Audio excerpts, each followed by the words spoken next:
না, মুসনাদে আহমদ ইবনে হাম্বলের হাদিস, চমৎকার একটা ঘটনা। কানগুলো খরগোশের কানের মতো খাড়া করে শোনেন। আল্লাহ রাসূল সাল্লাল্লাহু আলাইহি ওয়াসাল্লাম কোন একটা মজলিসে একজন আনসারী সাহাবীর ব্যাপারে ঘোষণা দিল, বলল এখন যে সাহাবী এসে বসবে সে সাহাবী জান্নাতি। আনসারী সাহাবী এসে বসলো, সবাই তো অবাক, আমাদের কারো ব্যাপারে বিশ্বনবী এই কথা বলল না, এই আনসারী সাহাবী জান্নাতি।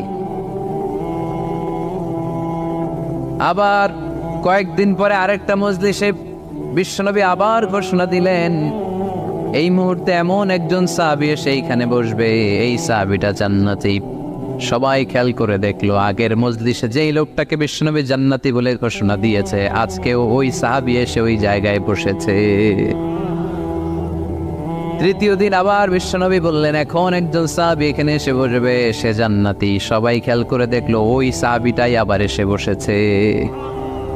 সবাই অবাক, কি আজীব, কি আছে এই সাহাবীর মধ্যে, যে সাহাবীর ব্যাপারে খুব বিশ্বনবী তিনবার ঘোষণা দিলেন যে সে জান্নাতি।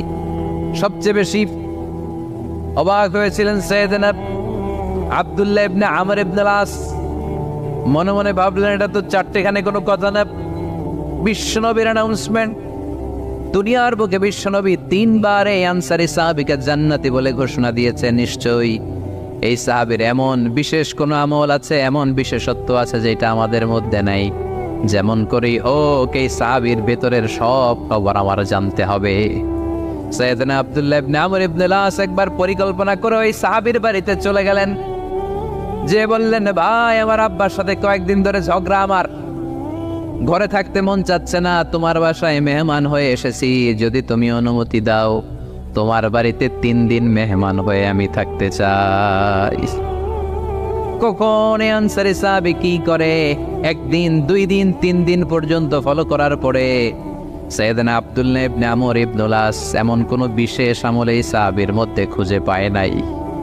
3 দিন গভীরভাবে পর্যবেক্ষণ, অবজারভেশনের পরে বিশেষ কোনো আমল ওনার চোখে পড়ে নাই। এবার 3 দিন পরে তো চলে যাবার পালা, ঠিক কিনা?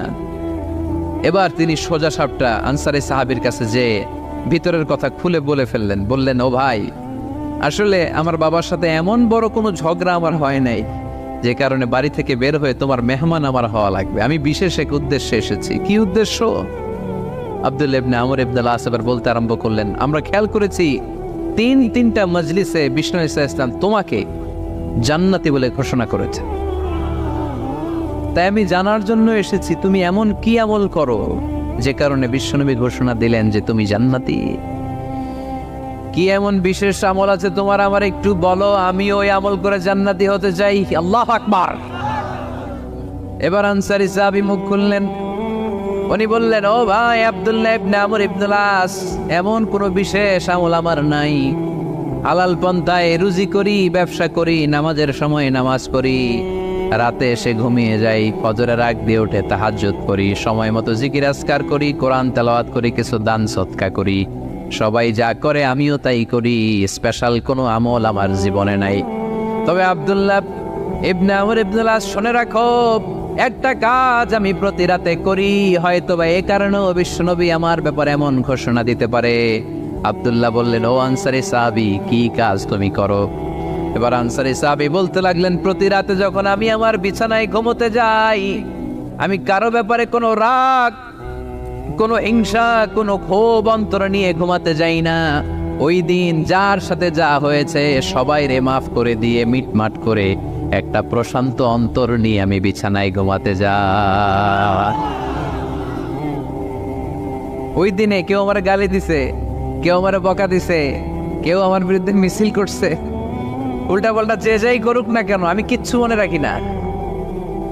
আবি ইলা ফিরাশি, আমি এমন ভাবে আমার বিছানায় যাই, ওয়ালাইসা ফি কলবি হিকদুন আলা আহাদ, এমন অবস্থায় আমি শুয়ে পড়ি যে আমার হৃদয়ে কারো ব্যাপারে, আমার হৃদয়ে কোনো ক্ষোভ নাই, কোনো হিংসা নাই, কোনো অহংকার নাই, সব রাগ ক্ষোভ ভুলে গিয়ে সবাইকে ক্ষমা করে দিয়ে আমি বিছানায় ঘুমাতে যাই। এজন্য বিশ্বনবী এই সাহাবীকে 3টা মজলিসের ভরা মজলিসের মধ্যে জান্নাতি বলে ঘোষণা করেছে।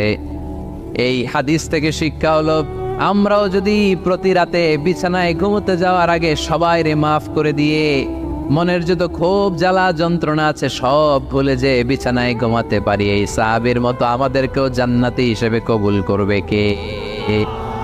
পারবেন আজকে থেকে? বিছানায় যাওয়ার আগে কি করবেন? আজকে সবাইরে মাফ করে দেব।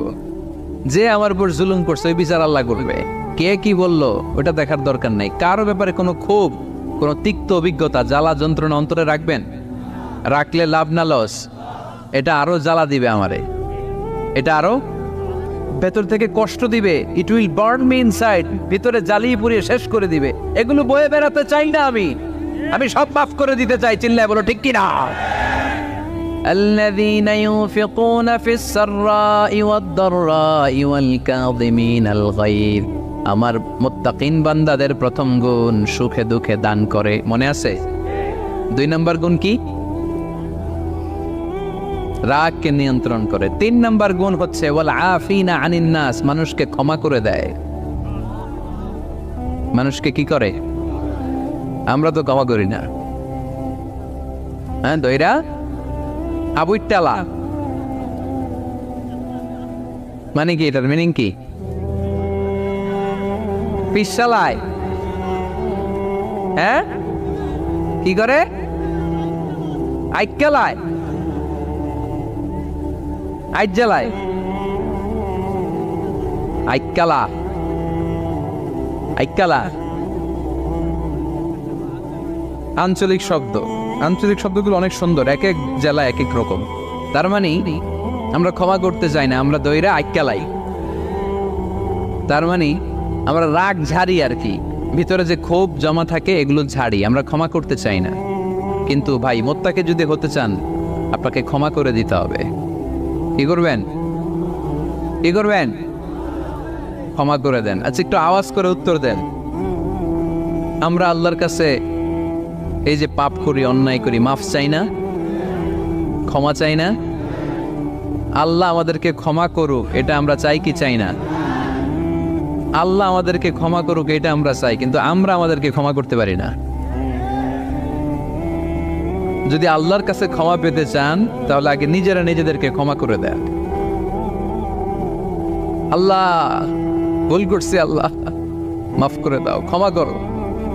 আমি ক্ষমা চাইতেছি কিন্তু আমি ক্ষমা করি না আরেকজন রে। তো তুমি ক্ষমা করো না, তুমি ক্ষমা চাও কোন সাহসে? মা যাদাল্লাহু আবদান বিআফবিন ইল্লা ইজ্জান। আল্লাহর হাবিব ফরমান, কোন বান্দা যদি অন্য বান্দারে ক্ষমা করে দেয় আল্লাহ ওই বান্দার মর্যাদা বাড়িয়ে দেয়। ওয়া ইন তা'ফু ওয়া তাসফাহু ওয়া তাগফিরু ফাইন্নাল্লাহা গফুরুর রহিম। তুমি যদি অন্যরে মাফ করে দাও, তুমি যদি অন্যের ভুল ক্ষমা করে দাও, তোমার ভুলগুলো ক্ষমা করে দিবে কে? আল্লাহুম্মা ইন্নাকা আফুন কারীম। কদরের রাত্রে আমরা পড়ি, আল্লাহ তুমি ক্ষমাশীল, তুহিব্বুল আফওয়া, ক্ষমা করাকে তুমি ভালোবাসো। ফাআফু আন্নি, আল্লাহ তুমি আমারে ক্ষমা করে দাও। আল্লাহর ক্ষমার জন্য দিনরাত চোখের পানি ছেড়ে আমরা কাঁদি, কিন্তু অন্যরে ক্ষমা করতে চাই না। কথাটা বুঝতে পারছেন? আমরা আল্লাহর ক্ষমা চাই, কিন্তু আমরা আমাদেরকে ক্ষমা পেতে হলে আগে ক্ষমা, ক্ষমা পেতে হলে আগে ক্ষমা। মনে থাকবে তো? আমরা আসলে অতীতকে বয়ে বেড়াই, অতীতকে বয়ে বেড়াই, অতীতকে ভুলতে চাই না। কোন বছর কে আমারে মারছিল ওইটারে মনে রাখছি। কোন 20 বছর আগে আমারে অপমান করছিল মনে রাখছি, তোরেও আমি অপমান করব। তুই আমারে মারছিলি, তোরেও মারব। 20 মনে রাখিস, মনে রাখিস, দেখাই দিব। তো এই যে এই দেখেন, খেয়াল করে দেখেন, 20 বছর আগে কোথায় আমার অপমান করছিল ওইটা আমি ভুলি নাই, মনে রাখিয়ে দিছি। তার মানে 20 বছর ধরে এটা জ্বলতেছে এদিকে। ক্ষতি কি আমার না অন্য কারো? এগুলো ভিতরে জ্বলে, প্রতিহিংসার আগুন আপনারে জ্বালিয়ে দিবে। প্রতিশোধ নেয়ার আগুন দিনকে দিন আপনারে জ্বালায়। আপনি যদি একদিন ওরে অপমান করেন, মারেন, ও একদিন জ্বলবে, মরবে, কিন্তু প্রতিদিন আপনি জ্বলবেন। চিল্লা এখন ঠিক কিনা? রাসূল সাল্লাল্লাহু আলাইহি ওয়াসাল্লাম ক্ষমা করে দিতেন। মক্কা বিজয়ের দিন সব কাফির মুশরিক গুলো আল্লাহ রাসূল সাল্লাল্লাহু আলাইহি ওয়াসাল্লামের পায়ের সামনে থার থার করে কাঁপছিল। সবাই ভেবেছে আমরাও যেরকম পাষাণ, মুহাম্মদ মনে হয় তাই করবে, আমাদেরকে এবার কচুকাটা করবে। আল্লাহর রাসূল মক্কার কাফির মুশরিকদের এই দৃশ্য দেখে ঘোষণা দিয়ে দিলেন, ইযহাবু লা তাসরিবা আলাইকুমুল ইয়াউম, আজকে তোমাদের উপর আমার কোনো প্রতিশোধ নাই। ইযহাবু ফাআনতুমুত তালাকা, আমি তোমাদেরকে স্বাধীন করে দিলাম। ঐতিহাসিকরা বিশ্বনবীর এই বিশাল দিলদরিয়া দেখে অবাক হয়েছে। তারা বলতে বাধ্য হয়েছে, in the long history of the world there is no instance of magnanimity and forgiveness which was showed by Muhammad sallallahu when all of his enemies laid under his feet and he forgave them one and all. পৃথিবীর ইতিহাসে ক্ষমার এরকম নজির কোনো মানুষ দেখাতে পারে নাই। যখন তার ঘোর শত্রুরা তার পায়ের সামনে বসে থারথার করে কাঁপছিল, তিনি চাইলেই পিষে মারতে পারতেন, কিন্তু তা না করে তিনি ক্ষমা করে দিয়েছেন। কি করবেন?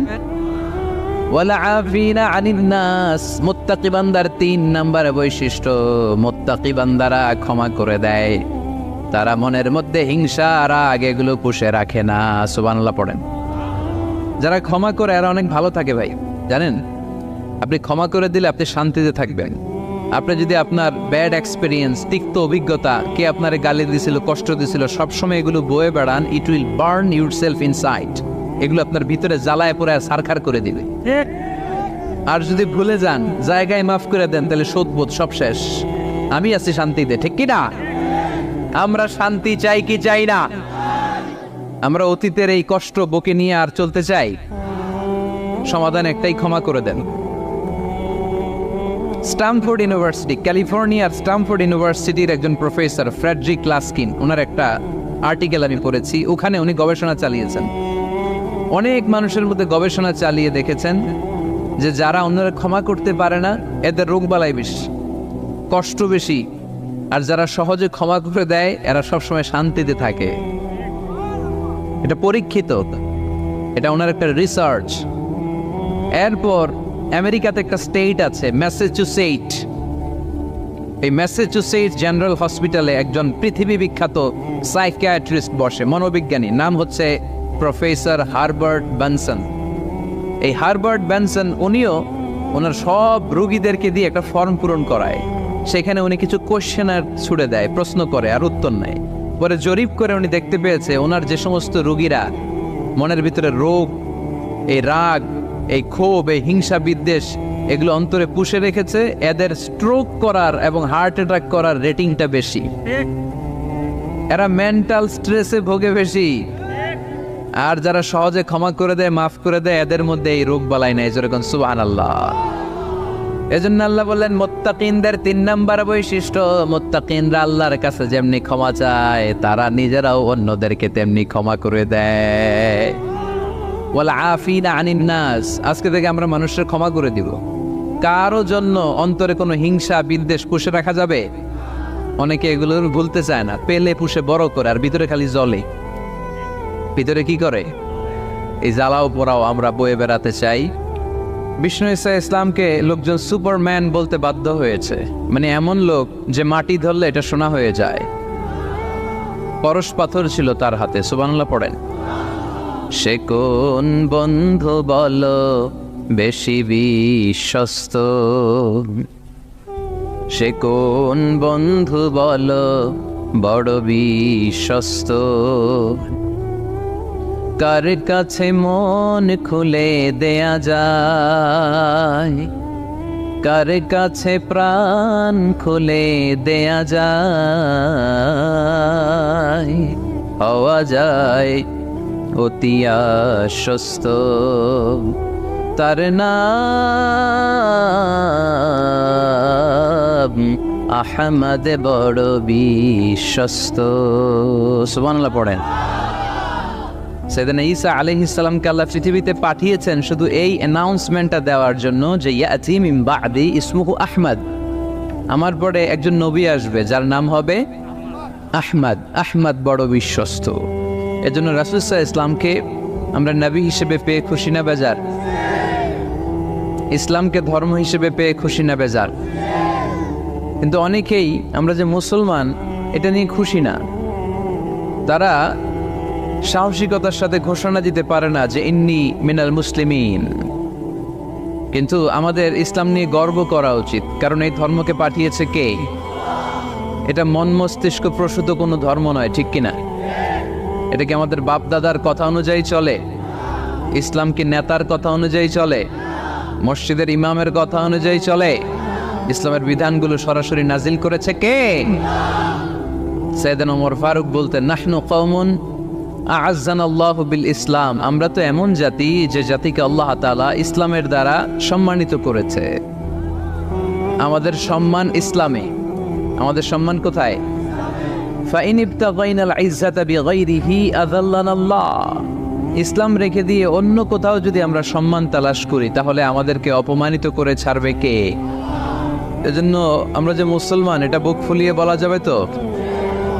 পৃথিবীর সব নবীরা মুসলমান ছিলেন। আল্লাহর দেয়া ধর্মের নাম হচ্ছে ইসলাম, এবং এই ইসলামের বিজয় অবশ্যম্ভাবী। পড়েন সুবহানাল্লাহ।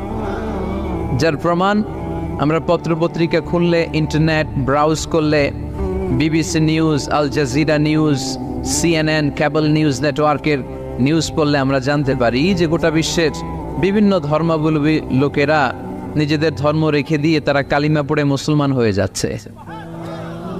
খুশি লাগে আপনাদের? আপনারা কি জানেন যে আমরা ইবাদত করি মসজিদে, খ্রিস্টানরা ইবাদত করে কোথায়? গির্জায়, তাই না? গির্জাকে ইংরেজিতে কি বলে জানেন? চার্চ বলে। তো ইউরোপে এবং আমেরিকাতে যে গির্জাগুলো আছে, এই গির্জাগুলো তারা বিক্রি করতে শুরু করে দিয়েছে। এর কারণ খ্রিস্টানরা তাদের গির্জাগুলোতে ইবাদত করতে যায় না। আমরা তো নামাজ 3 ওয়াক্ত পড়ি, 2 ওয়াক্ত বা 5 ওয়াক্ত, 7 দিনে তো একবার হাজিরা দিতে যাই, ঠিক কিনা? তো ওদের এমন দশা যে ওদের গির্জাগুলোতে 1 মাসও যায় না, 6 মাসও একবার যায় না। তো এই গির্জা রাইখা লাভ আছে? লাভ নাই। এই গির্জা ওরা বিক্রি করতে শুরু করেছে। আর ওখানকার মুসলিম কমিউনিটির নেতারা এই সুযোগে এই গির্জাগুলো কম দামে কিনে এটারে মসজিদ বানাইতে শুরু করছে। ইউরোপ আমেরিকাতে আলহামদুলিল্লাহ, আপনারা শুনে খুশি হবেন, ওরা ইসলামিক সেন্টার বলে এগুলোরে। কি বলে? Islamic centre.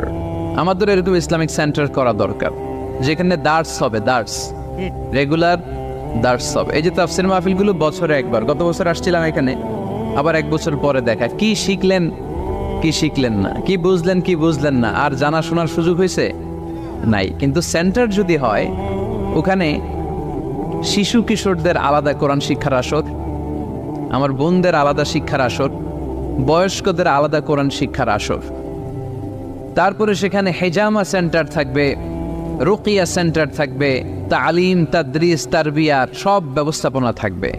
এজন্য সব জায়গায় এরকম সেন্টার থাকার দরকার আছে না নাই? যতদিন আমরা এই ইউনাইটেড থাকব, ততদিন আমাদের দিকে চোখ তুলে তাকাবার খবরদারি কারো থাকবে না। আর ইউনিটি যখন ব্রেকডাউন করবে, আমরা শতদা বিভক্ত, একজন আরেকজনের গালি দিবে, একজন আরেকজনের কাফের বলবে, তখনই সমাজের সব শান্তি সুখ এগুলো বিনষ্ট হতে চলবে। জোরে বলেন ঠিক কিনা? মুসলিম উম্মার মধ্যে এখন এই সমস্যা, ইউনিটি নাই। We don't have any central leadership, আমাদের কেন্দ্রীয় নেতৃত্ব নাই।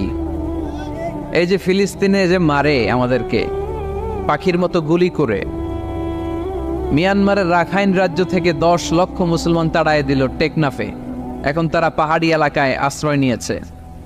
সিরিয়াতে মার খেয়ে গোটা বিশ্বে এরা ছড়িয়ে আছে। এই যে মুসলমানরা গোটা বিশ্বে মার খায়, আমাদের পক্ষে কথা বলার মতো আমাদের কোনো কেন্দ্রীয় লিডার আছে? সেন্ট্রাল লিডারশিপ নাই। আল খিলাফা আল ইসলামিয়া, ইসলামিক ক্যালিফেট, এটা নাই। এই সেন্ট্রাল লিডারশিপ না থাকার কারণে গোটা বিশ্বে আমরা আজ নির্যাতিত, নিষ্পেষিত। আমাদের কোনো মা বাপ নাই। জোরে কোন ঠিক কিনা? এদিকে লাথি মারলে ওইদিকে যাই, ওদিকে লাথি মারলে এদিকে আসি। আমাদের পক্ষ নিয়ে, আমাদের স্বার্থ নিয়ে যে কথা বলবে, জাতিসংঘে হুঙ্কার তুলবে, ওআইসি থেকে ঘোষণা আসবে, ওরকম একটা নেতাও আমাদের নাই। জোরে বলেন ঠিক কিনা? ওমরে ফারুকের মতো যদি একটা নেতা থাকতো, তাহলে গোটা বিশ্বে মুসলমানরা এক আমব্রেলার নিচে, এক ছাতার নিচে চলে আসতো, তাই না? এমন সাহাবী ছিলেন বিষ্ণু ঈসা ইসলাম তার ব্যাপারে বলেছেন আশাদ্দুহুম ফি আমরিল্লাহি উমর, আল্লাহর জমিনে আল্লাহর দ্বীন বাস্তবায়নের জন্য সবচেয়ে কঠিন সাহাবী ছিল যিনি, তিনি হচ্ছেন উমর। মুনাফিকরা ওমরে ফারুককে দেখে ভয় পেত, খোদ শয়তান ইবলিস ওমরে ফারুককে দেখে ভয় পেত। আলহামদুলিল্লাহ পড়বেন না? বিষ্ণু ঈসা ইসলাম বলতেন ওমর, তুমি যদি এই রাস্তা দিয়ে হাঁটো আর শয়তান তোমারে দেখে, তাহলে শয়তান এই রাস্তা রেখে দিয়ে অন্য রাস্তা দিয়ে হাঁটে। লা নবিয়্যা বা'দি ওয়ালা রাসূলা, আল্লাহ রাসূল বললেন আমার পরে কোনো নবীও নাই, রাসূলও নাই, তবে আমার পরে কেউ যদি নবী হতো ওমর নবী হয়ে যেত। এরকম একজন ওমরের আমাদের দরকার, ঠিক এরকম একজন ওমরের অপেক্ষায় আমরা। একজন হলেই চলবে, কয়জন লাগবে? যুগ জামানা পাল্টে দিতে চাই না অনেক জন, এক মানুষই আনতে পারে জাতির জাগরণ। এক মানুষই বিপদকালে বাঁচায় কাফেলায়, ক্ষুদ্র ডিঙ্গি বাঁচায় জাহাজ অসীম দরিয়ায়। কয়জন ওমর দরকার? আমরা সেই ওমরের জন্য অপেক্ষা করছি, যার নেতৃত্বে, যেই আল ইমাম আল মাহাদি, যার নেতৃত্বে গোটা বিশ্বে শান্তি, সভ্যতা, ভদ্রতা আবার প্রতিষ্ঠিত হবে। এক ছাতার নিতে মুসলমানেরা থাকবে, কেউ কারো ব্যাপারে হৃদয়ে কোনো বিদ্বেষ রাখবে, ঘৃণা রাখবে, কেউ কাউকে গালি দিবে না। এই সুসম্পর্ক, এই ঐক্যের জন্য ইসলাম একসাথে উদখুলু ফিস সিলমি কাফা, পরিপূর্ণভাবে সবাই মিলে ইসলামের রশিকে আঁকড়ে ধরো, তাহলেই বরকত দিবে কে? ওমরে ফারুক বলতেন নাহনু কওমুন আ'আজ্জানাল্লাহু বিল ইসলাম, আমরা তো এমন জাতি যে জাতিকে আল্লাহ তাআলা ইসলাম দিয়ে সম্মানিত করেছে। আমাদের সম্মান ইসলামে, এখন ইসলাম রেখে দিয়ে অন্য জায়গায় সম্মান খুঁজি, এজন্যই লাথি খাই, এজন্যই অপমানিত, এজন্যই নেতৃত্ব শূন্য। জোরে বলেন ঠিক কিনা? গোড়ার দিকে যদি না যাই, মূলের দিকে যদি ফিরে না আসে, আমাদেরকে গালি দেয় মৌলবাদ। মৌলবাদ মানে হচ্ছে যে মূলের দিকে ফিরে আসে, return back to the root, শিখড় থেকে, শেকড় থেকে শিখরে। শিখরে যেতে হলে আগে শেকড়ে যেতে হবে। জোরে বলেন ঠিক কিনা? এজন্য ঐক্যের কোনো বিকল্প নাই। আমি আমার আলোচনার শুরুতেই এই মেসেজটা আপনাদের কাছে ড্রপ করতে চাই যে আসুন আমরা কাদা ছোড়াছুড়ি ছেড়ে দেই, হিংসা বিদ্বেষ ভুলে যাই, হৃদয়টারে সবার জন্য উজাড় করে দেই। মুমিনদের হৃদয়ে থাকবে সবার জন্য ভালোবাসা। কি থাকবে? আল্লাহ রাসূল সাল্লাল্লাহু আলাইহি ওয়াসাল্লাম মক্কা থেকে যখন মদিনাতে গেলেন, তিনি দেখলেন দলে দলে লোকজন কালিমা পড়ে মুসলমান হচ্ছে, বড় একটা মুসলিম কমিউনিটি গড়ে উঠল। আল্লাহ রাসূল সাল্লাল্লাহু আলাইহি ওয়াসাল্লাম খেয়াল করে দেখলেন ওখানে শুধু মুসলিম কমিউনিটি নয়, ওখানে জিউস কমিউনিটি আছে, মানে ইহুদি কমিউনিটি। মদিনাতে ইহুদিরাও থাকতো। আবার খেয়াল করে দেখলেন আশেপাশে খ্রিস্টান কমিউনিটিও আছে। তাহলে মোট কয়টা কমিউনিটি হইল? রাসূল সাল্লাল্লাহু আলাইহি ওয়াসাল্লাম এই তিন দলকে নিয়ে একটা চার্টার করলেন, চার্টার। ইতিহাসে এটা মদিনা চার্টার নামে পরিচিত, মদিনা সনদ। সুবহানাল্লাহ পড়েন। তিন ধর্মের লোক, তিন জাতি একসাথে থাকে, আর আমরা এক বাঙালি এক দেশে থাকতে পারি না। এক দল আরেক দলের বলে তুমি ভারতপন্থী, ওই দল আরেক দলের বলে তুমি পাকিস্তানপন্থী। বাংলাদেশপন্থী কেউ হতে চায় না। আমরা কোন পন্থী? জোরে বলতে হবে। দেশের স্বার্থটারে সামনে নিয়ে আসতে হবে। তো সম্মানিত সুধী, রাসূল সাল্লাল্লাহু আলাইহি ওয়াসাল্লাম ইহুদিদের সাথে বসেছেন। মদিনা চার্টারে যদি তিন ধর্মের লোক থাকে, মানে Muslim community, Jews community and the Christian community যদি থাকে, তার মানে মদিনা সনদের মধ্যে স্বাক্ষর করেছিল তিন কমিউনিটির নেতারা। ইহুদিরাও ছিল, খ্রিস্টানরাও ছিল। তো আল্লাহ রাসূল সাল্লাল্লাহু আলাইহি ওয়াসাল্লাম ইহুদিদের সাথে বসেছেন, চুক্তি করেছেন 10 বছরের লম্বা সময়ের। খ্রিস্টানদের সাথে চুক্তি করেছেন। রাসূল সাল্লাল্লাহু আলাইহি ওয়াসাল্লাম খ্রিস্টানের সাথে বসতে পারে, ইহুদির সাথে বসে সনদ তৈরি করতে পারে, মদিনার সনদ। কিন্তু আমরা মুসলমানের সাথে বসতে পারি, একজন আরেকজনের ছায়া দেখতে পারে না। হিংসা, বিদ্বেষ, জেলাসি, অহংকার, ঠিক কিনা? লা ইয়াদখুলুল জান্নাতা মান কানা ফি কলবিহি হাববাতু খারদাল মিনাল কিবর, যার অন্তরে যাররা পরিমাণ অহংকার থাকে সে কোশ্চিনকালেও আল্লাহর জান্নাতে প্রবেশ করতে পারবে না। আমরা যেন এই অহংকার থেকে মুক্ত হতে পারি। আমরা যেন ব্রড মাইন্ডেড হতে পারি, আমরা যেন ভিন্ন মতের লোকদেরকে রেসপেক্ট করতে পারি, ভিন্ন মতকেও যেন আমরা সহ্য করতে পারি। আমাদের দেশে এত কাদা ছোড়াছুড়ি, এত মারামারি কেন জানেন? আমরা ভিন্ন মতকে দমন করতে চাই, ভিন্ন মতকে আমরা স্পেস দিতে চাই না, ফলেই এত ঠেলাঠেলি। এজন্য মতামত বিভিন্ন থাকবে। This is the beauty of Islam, unity in diversity. Unity in diversity, ঐক্য হবে বৈচিত্র্যের মাঝে, আমাদেরকে ঐক্য খুঁজতে হবে। এক একজন এক এক চেহারা, এই তুমি কালা হইলা কেন, তুমি খাটো হইলা কেন, তুমি লম্বু কেন, এরকম বললে চলবে? এই মেয়ে তুমি বিএনপি করো কেন, তুমি জামাত ইসলাম করো কেন, সব আওয়ামী লীগ হয়ে যাও, বলা যাবে? তুমি এই পিসাবের মুরিদ কেন, আমি যে পিসাবের মুরিদ হয়েছি ওইখানে আসো না কেন, বলা যাবে? না। Unity in diversity. রাসূল সাল্লাল্লাহু আলাইহি ওয়াসাল্লাম ইহুদিদেরকে স্পেস দিয়েছেন, খ্রিস্টানদেরকে স্পেস দিয়েছেন। মনে রাখতে হবে, ঐক্য প্রক্রিয়ার নাম হচ্ছে, এটা এমন একটা প্রক্রিয়া যেখানে সবাই একই চিন্তা চেতনা পোষণ করবে এমনটা নয়, বরং এক একজনের এক এক চিন্তা, কিন্তু মৌলিক বিষয়ে সবাই এক। ইউনিটি ইন ডাইভার্সিটি, বৈচিত্র্যের মাঝে আমাদেরকে ঐক্য খুঁজতে হবে। প্রিয় ভাইরা, কথা বুঝতে পেরেছেন? আপনারা কি ঐক্যের পক্ষে না বিপক্ষে? আমরা যেন ঐক্যবদ্ধ হতে পারি, আল্লাহ তুমি তৌফিক দান করো। আমরা যেন হিংসা বিদ্বেষ ভুলে যে ইসলামের কল্যাণে কাজ করতে পারি, তুমি তৌফিক দান করো। আরো জোরে পড়ি আমিন। লক্ষ্মীপুর দৌলত খাঁ বাড়ির যুব সমাজের উদ্যোগে আজকের 2 দিন ব্যাপী তাফসীরুল কোরআনের মাহফিলের সমাপনী রজনী। আজকের প্রোগ্রামের সম্মানিত সভাপতি হচ্ছেন অধ্যক্ষ গোলাম সারোয়ার সাঈদী পীর সাহেব, আড়াইবাড়ি দরবার শরীফ, আমার প্রিয় নানা ভাই। উনি ফোন করে বললেন যে আসবেন প্রোগ্রামে আর কি, তো আসতেছেন আমার সাথে দেখা করার জন্য। অনেকদিন দেখা হয় না, মাঝখানে মালয়েশিয়াতে গিয়েছিলেন। 2 নানা নাতি মিলে ঘুরছি অনেক জায়গায়। মালয়েশিয়ার এক মন্ত্রণালয়েও আমরা অনেক ঘুরলাম, অনেকের সাথে আমরা মিটিং করলাম। তো হঠাৎ করে শুনলাম এখন স্টেজে ওঠার আগে নানা ভাই অসুস্থ হয়ে গেছে, শ্বাসকষ্ট হচ্ছে, আসার কথা ছিল, এখন হসপিটালে যাবেন। তো আমরা আমার প্রিয় নানা ভাইয়ের জন্য সবাই মিলে আজকের প্রোগ্রাম থেকে দোয়া করি, আল্লাহ তাআলা যেন শিফায়ে কামেলা আজেলা নাসিব করে, খুব দ্রুত সুস্থ হয়ে আবার যেন দাওয়াতি কাজে মনোনিবেশ করতে পারে, আল্লাহ তৌফিক দান করুক। আজকের প্রোগ্রামের সহসভাপতি হচ্ছেন মাওলানা আমিরুল ইসলাম সিদ্দিকী, খতিব, লক্ষ্মীপুর কেন্দ্রীয় জামে মসজিদ। আসছেন উনি? আচ্ছা, আপনি। প্রধান অতিথি জনাব অ্যাডভোকেট রাশেদুল কাউসার ভূঁইয়া জীবন, চেয়ারম্যান উপজেলা পরিষদ। আসছে? বিশেষ কাজে ঢাকা। বিশেষ অতিথি জনাব ইখতিয়ার আলম রনি, সাধারণ সম্পাদক বাংলাদেশ আওয়ামী লীগ, 9 নং কায়েমপুর ইউনিয়ন শাখা। আসছে? মাশাআল্লাহ। তারপর আপনাদের এখানে আইন মন্ত্রী আপনাদের পাশের গ্রামে, ওনার লোকেরা এসে দেখা করলো, আমি সালামও বললাম।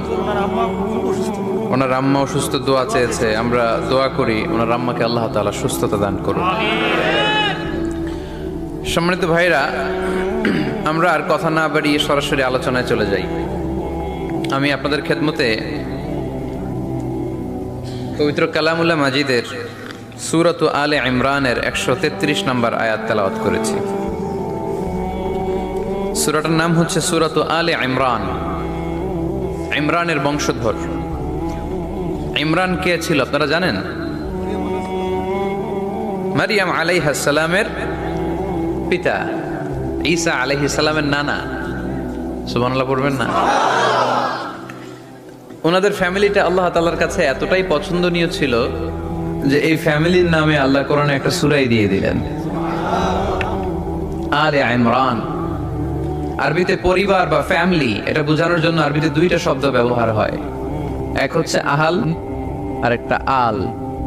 আহাল এটা সম্মানিতদের ক্ষেত্রেও হয়, আবার সাধারণ মানুষদের ক্ষেত্রেও হয়। যেমন রাসূল সাল্লাল্লাহু আলাইহি ওয়াসাল্লামের পরিবারবর্গ, ওনারা অনেক সম্মানিতা, অনেক সম্মানিত। তো আল্লাহ রাসূল সাল্লাল্লাহু আলাইহি ওয়াসাল্লামের পরিবারের ক্ষেত্রে বলা হয় আহলে বাইত। আবার আমার পরিবার, আপনার পরিবার, আমাদের পরিবার বা স্ত্রী, এটা বোঝাতেও আরবিতে আহাল শব্দটা ব্যবহৃত হয়।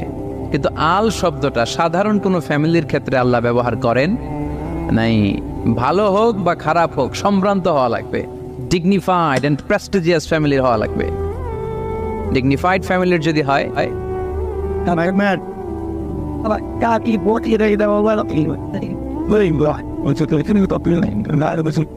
Very dignified and prestigious family যদি হয়, হয়েছে এই তো ঠিক হয়ে গেছে, বসো বসো বসে যাও। Very dignified and prestigious family যদি হয়, সেক্ষেত্রে আল্লাহ কোরআনে আল বলেছেন। যেমন ইমরানের পরিবারের কথা বোঝাতে যে আল্লাহ বলেছেন আলে ইমরান। দাউদ আলাইহিস সালামের পরিচয় দিতে যে পরিবারের কথা বলতে যে আল্লাহ বলেছেন আলে দাউদ।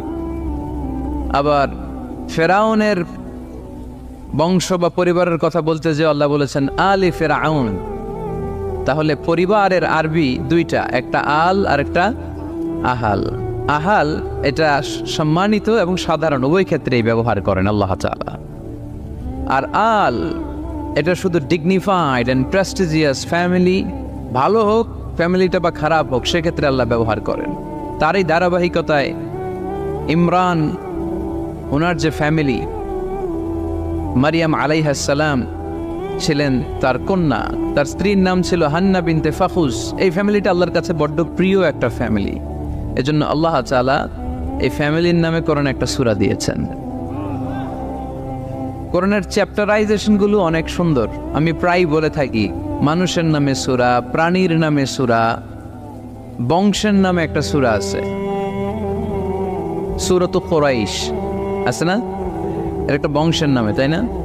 প্রাণীর নামে আছে বড় প্রাণী, ছোট প্রাণী। স্থলের সবচেয়ে বড় প্রাণী হাতি, আছে না সূরা? সূরা ফিল। আবার স্থলের সবচেয়ে ছোট প্রাণী পিঁপড়া, আছে না? আন্নাম, সূরাতু আন-নামল। তারপর মৌমাছির নামে আছে সূরা, সূরাতু আন-নাহল। মধু খান তো আপনারা? মধু, খাঁটি মধু পাওয়া যায় এলাকায়, খুব পাওয়ারফুল খাবার। কিন্তু সাইবেরিয়ান এলাকায় ওরা মদ খায়। জিজ্ঞেস করলাম কেন? কয় খুব ঠান্ডা। আমি বললাম মধু খাইও, আরো বেশি গরম হবা। মদ খেলেও শরীর গরম হয়, কিন্তু মধু খেলে তার চেয়ে বেশি গরম হয়। রাসূল সাল্লাল্লাহু আলাইহি ওয়াসাল্লাম মধু খেতেন। কিছু কিছু হাদিয়া আল্লাহ রাসূল সাল্লাল্লাহু আলাইহি ওয়াসাল্লাম ফিরিয়ে দিতেন না। এর মধ্যে একটা হচ্ছে মধু। মধু দিলে বলতেন না যে না নিব না। আতর ফিরিয়ে দিতেন না। বালিশ, বালিশ খুব পছন্দ করতেন আল্লাহ রাসূল। ঠেকনা দিয়ে বসতে পছন্দ করতেন। সুবহানাল্লাহ পড়েন। রাসূল সাল্লাল্লাহু আলাইহি ওয়াসাল্লামের কাছে একটা কসমেটিক্সের বক্স থাকতো সবসময়, জরুরি 5-6টা জিনিস এর ভেতরে থাকতো। ওখানে আল্লাহ রাসূল সাল্লাল্লাহু আলাইহি সাল্লাম চিরুনি রাখতেন। চিরুনি, আপনারা চুল আঁচড়ান তো চিরুনি দিয়ে, সবসময় পরিপাটি থাকবেন, এটা সুন্নাহ।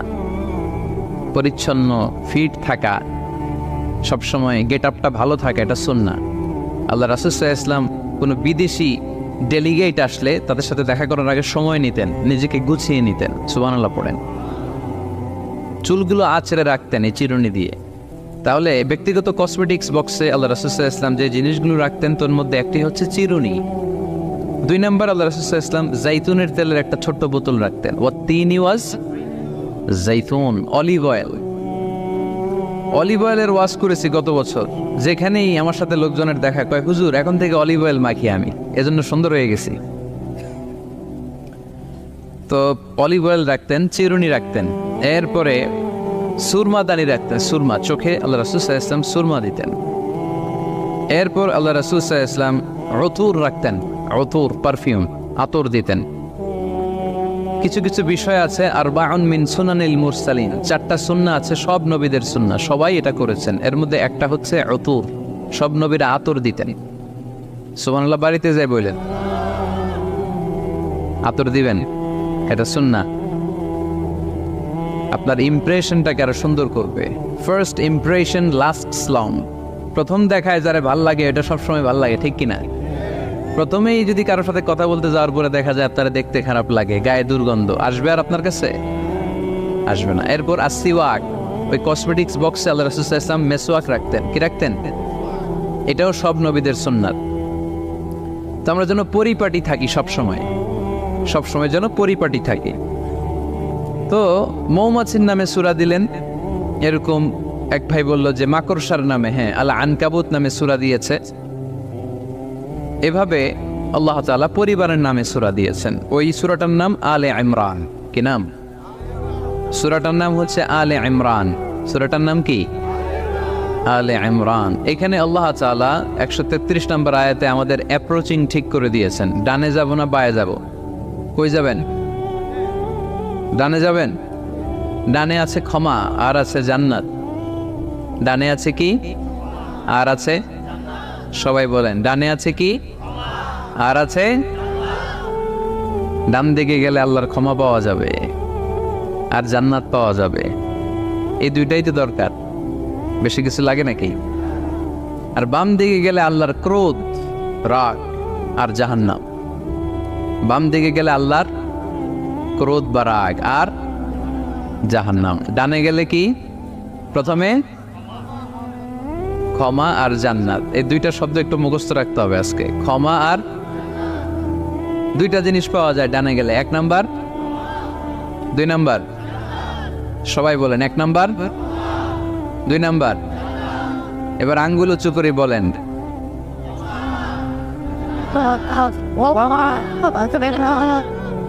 মাশাআল্লাহ। তাহলে ডানে গেলে পাওয়া যায় ক্ষমা আর জান্নাত, বায়ে গেলে পাওয়া যায় আল্লাহর ক্রোধ বা রাগ আর জাহান্নাম। নাও দ্য ডিসিশন ইজ ইয়োর্স। সিদ্ধান্ত আপনাদের। Where to go, where to approach and where to proceed, where to move on. কোন দিকে যাবেন? এই কয়েকজনের সিদ্ধান্ত ডানে, বাকিদের? আপনাদেরও ডানে। যারা দাঁড়ায় আছেন তাহলে আওয়াজ করে বলতে হবে, ছুটবো কোথায়, ডানে না বায়ে? আল্লাহ এটাই বলেছেন, ওয়াসারিউ ইলা মাগফিরাতিন মির রাব্বিকুম ওয়া জান্নাতিন আরদুহা আস-সামাওয়াতু ওয়াল আরদ। ছোট, সারিউ মানে ছোট। যারা আলেম আছেন তারা জানেন সারিউ মানে কি? ছোট। ধাবিত হও ইলা মাগফিরাতিন মির রাব্বিকুম, তোমার রবের পক্ষ থেকে ক্ষমার দিকে, ওয়া জান্নাতিন আর এমন জান্নাতের দিকে, আরদুহা আস-সামাওয়াতু ওয়াল আরদ, যে জান্নাতের বিস্তৃতি হচ্ছে আকাশ জমিন বিস্তৃত। পড়েন সুবহানাল্লাহ। তাহলে আল্লাহ ডান দিকে ছুটতে বললেন, ক্ষমার দিকে ছোট, জান্নাতের দিকে ছোট। ক্ষমা লাভের প্রতিযোগিতা করো, জান্নাত লাভের প্রতিযোগিতা করো। কিন্তু আমরা কি ক্ষমা আর জান্নাত লাভের প্রতিযোগিতা করি? আমরা কি ভালো কাজের প্রতিযোগিতা করি? আল্লাহ বললেন ফাস্তাবিকুল খায়রাত, ভালো কাজের জন্য প্রতিযোগিতা করো। আমরাও প্রতিযোগিতা করি খারাপ কাজের, তাই না? দুনিয়া কামানোর প্রতিযোগিতা করি আমরা। কি করে বেশি অর্থ উপার্জন করে যায়, হালাল পন্থায় হোক বা হারাম পন্থায় হোক, টাকা কামানোর প্রতিযোগিতা আছে না নাই? ক্ষমতার দাপট দেখিয়ে লড়াইয়ে টিকে থাকার প্রতিযোগিতা করি আমরা। জোরে কোন ঠিক কিনা? হে নামাজি আমার ঘরে নামাজে পড়ো আজ, দিলে মে তোমার চরণ তলে হৃদয় যায় নামাজ। হে নামাজি আমার ঘরে নামাজে পড়ো আজ, দিলে মে তোমার চরণ তলে হৃদয় যায় নামাজ। পড়েন আল্লাহু আকবার। কি সুন্দর লিখেছেন কাজী নজরুল ইসলাম। মসজিদ কেমন যেন মসজিদ তার নিজের ভাষায় আল্লাহর কাছে কেঁদে কেঁদে ফরিয়াদ জানায়, আল্লাহ নামাজিরা আমার ঘরে আসে না, কি সুন্দর টাইলস, কি সুন্দর মুসল্লা, কি সুন্দর এয়ার কন্ডিশন, সব আছে কিন্তু মুসল্লি নাই, ঠিক কিনা? মসজিদগুলো আল্লাহর কাছে ফরিয়াদ জানায়। এজন্য আমরা যেন মসজিদমুখী হই। কি মুখী? আওয়াজ করে বলতে হবে, কি মুখী? মসজিদমুখী। তাহলে মসজিদ আবাদের 1 নাম্বার পদ্ধতি মসজিদ বানানো, 2 নাম্বার মসজিদে বেশি বেশি যে জামাতে সালাত আদায় করা, 3 নাম্বারে মসজিদের সাথে সম্পর্ক জুড়ে দেওয়া, হৃদয়টা যেন সবসময় মসজিদের সাথে লেগে থাকে। আল্লাহর হাবিব সাল্লাল্লাহু আলাইহি ওয়াসাল্লাম বললেন, সাবআতুন ইউযিল্লুহুমুল্লাহু ফি যিল্লি ইয়াওমা লা যিল্লা ইল্লা যিল্লু। 7 শ্রেণীর ব্যক্তিকে আল্লাহ তাআলা কিয়ামতের দিন আরশের নিচে ছায়া দিবে, যেদিন আল্লাহর আরশের ছায়া ছাড়া কোনো ছায়া পৃথিবীতে থাকবে না। সেই দিনটা কি এই দিনের মতো? কিয়ামতের দিনটা আজকের এই দিনের মতো হবে? 50,000 বছর হবে। এটা লেন্থ, এটা ডিউরেশন। কাআন সাফসাফা লা তারা ফিহা ইওয়াজা ওয়ালা আমতা, লেভেল প্লেইং ফিল্ড। তামার জামিন। একটু কল্পনা করেন তো ওই দিনটা কত ভয়ঙ্কর। বাবা ছেলেরে চিনবে না, ওই দিন ছেলে বাবারে চিনবে না, স্ত্রী স্বামীকে চিনবে না, স্বামী স্ত্রীকে চিনবে না, পীর সাহেব মুরিদ চিনবে না, মুরিদ পীর সাহেবকে চিনবে না, নেতা কর্মীকে চিনবে না, কর্মী নেতাকে চিনবে না। হায় হায়, ইয়া নাফসি বলে কাঁদবে। সূর্যটা মাথার কাছে চলে আসবে, সূর্যের তাপে মাথার মগজগুলো গলে গলে নাকের ছিদ্র আর কানের ছিদ্র দিয়ে টপ টপ করে বেয়ে বেয়ে পড়বে। তৃষ্ণায় মানুষগুলো পাগল পাড়া, জিহ্বাটা বের হয়ে নাভি পর্যন্ত ঝুলতে থাকবে। সেদিন সবাই পাগলের মতো ছুটতে থাকবে, কোনো ছায়া নাই আল্লাহর আরশের ছায়া ছাড়া। আল্লাহর হাবিব বললেন 7 শ্রেণীর ব্যক্তিকে আল্লাহ তাআলা আরশের নিচে ছায়া দিবেন। এর মধ্যে 1 শ্রেণীর ব্যক্তি রাজুলুন কলবুহু মুআল্লাকুন বিল মাসাজিদ, ওই ব্যক্তি যার হৃদয়টা সবসময় আল্লাহর মসজিদের সাথে লেগে থাকে। মসজিদের সাথে যার হৃদয় লেগে থাকে তাকে আরশের নিচে ছায়া দিবে কে? এজন্য মসজিদের সাথে যেন আমাদের হৃদয়গুলো লেগে থাকে। অনেকেই দেখবেন এত ভালো নামাজে জোহর পরে টেনশন করে আসরটা কই করবো, আসর পরে চিন্তা করে মাগরিবের সময় আমি কোথায় থাকবো, মাগরিবের সময় টেনশন, ইস এশাটা হয়ে গেলেই তো শেষ। এরকম লোক আছে না নাই? এদেরকে সেই কঠিন ভয়াবহ দিনে আরশের নিচে ছায়া দিবে কে? তারপরে মসজিদ, আমাদের 4 নাম্বার পদ্ধতি মসজিদকে পরিচ্ছন্ন রাখা, মসজিদকে ঝাড়ু দেয়া। মসজিদকে যারা পরিষ্কার করে তাদের হৃদয়ের যন্ত্রণা দূর করে দেয় কে? সাইয়েদনা ইব্রাহিম আলাইহিস সালাম এবং ইসমাঈল আলাইহিস সালামকে আল্লাহ তাআলা আদেশ করেছেন তাহহিরা বাইতিয়া লিত-তাইফিনা ওয়াল আকিফিনা ওয়ার রুকআই সুজুদ। হে ইব্রাহিম, ইসমাঈল, বাপ বেটা দুইজন মিলে মসজিদ ঝাড়ু দাও। কি ঝাড়ু দাও?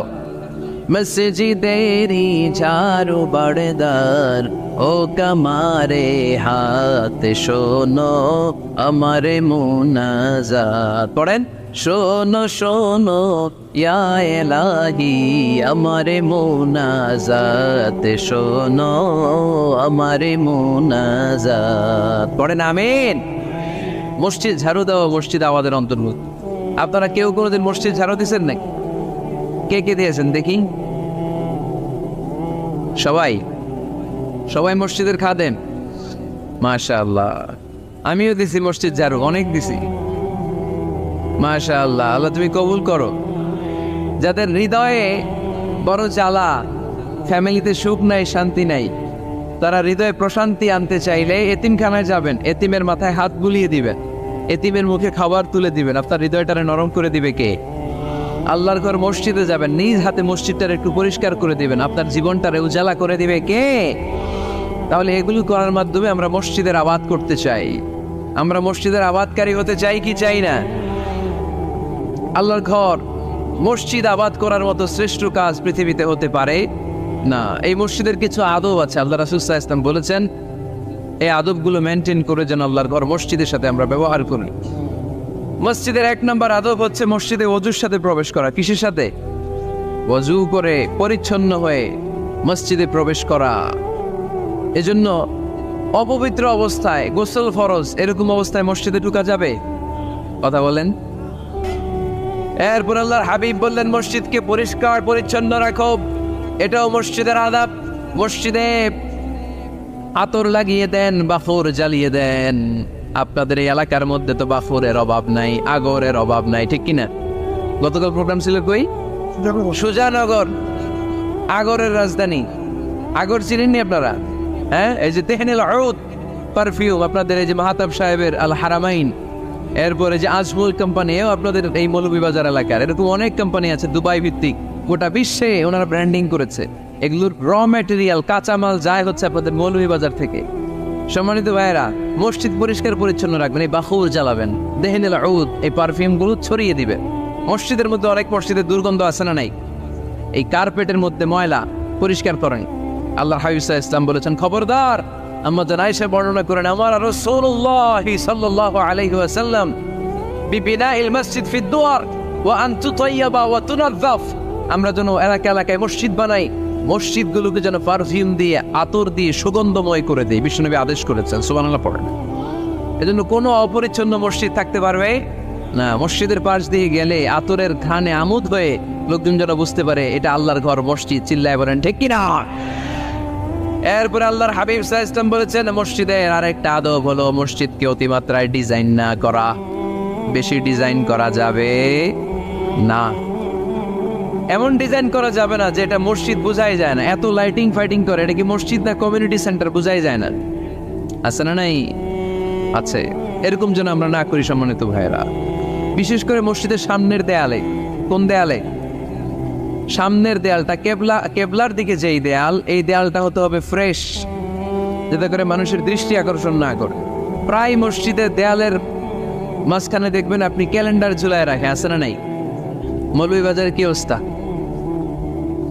সেটা খবর আছে। তো এই যে ক্যালেন্ডার ঝুলায় রাখে, ওইখানে দেখবেন বিভিন্ন মসজিদের ছবি, এতিমখানার ছবি, মানুষের ছবি। তো মানুষ নামাজও পড়ে, আবার ওগুলোও তাকায়, আছে না নাই? প্রথম কাতারে পরে ওইখানে কি লেখা, এগুলো পরে তার ডিস্টার্ব হচ্ছে না? এই মুসল্লির দৃষ্টি যাতে অন্যদিকে না যায়, এটা খেয়াল রাখতে হবে। যদি পারা যায় মসজিদের সামনে কোনো ঘড়ি টড়ি চলবে না, ঘড়ি মসজিদের পেছনের দেয়ালে, সময়সূচি পেছনের দেয়ালে, সব পেছনে। সময় কয়টা বাজে ওটা ইমাম দেখলে চলবে, ইমাম এভাবে দেখে নিবে, আপনারাও দেখে নিবেন। কিন্তু সামনের দেয়ালটা যত সিম্পল করা যায়। আল্লাহর হাবিব সাল্লাল্লাহু আলাইহি ওয়াসাল্লাম নামাজ পড়া অবস্থায় সামনে এমন কিছু রাখতেন না যেটার দ্বারা আল্লাহর হাবিব সাল্লাল্লাহু আলাইহি ওয়াসাল্লামের সালাতে মনোযোগ অন্যদিকে চলে যায়। আমরা যখন সালাত পড়ি, যদি অন্যদিকে তাকাই, ফেরেশতার মাধ্যমে আল্লাহ একটা ডাক দেয়, বলে আকবিল, এই বান্দা ফিরে আয়, তোর নজর থাকা দরকার সিজদার জায়গায়, ফিরে আয়। আপনি আবার যখন অন্যদিকে তাকান, আল্লাহ বলে ফিরে আয়, সিজদার দিকে তাকা। আপনি আবার যখন ঘড়ির দিকে তাকান, আল্লাহ বলে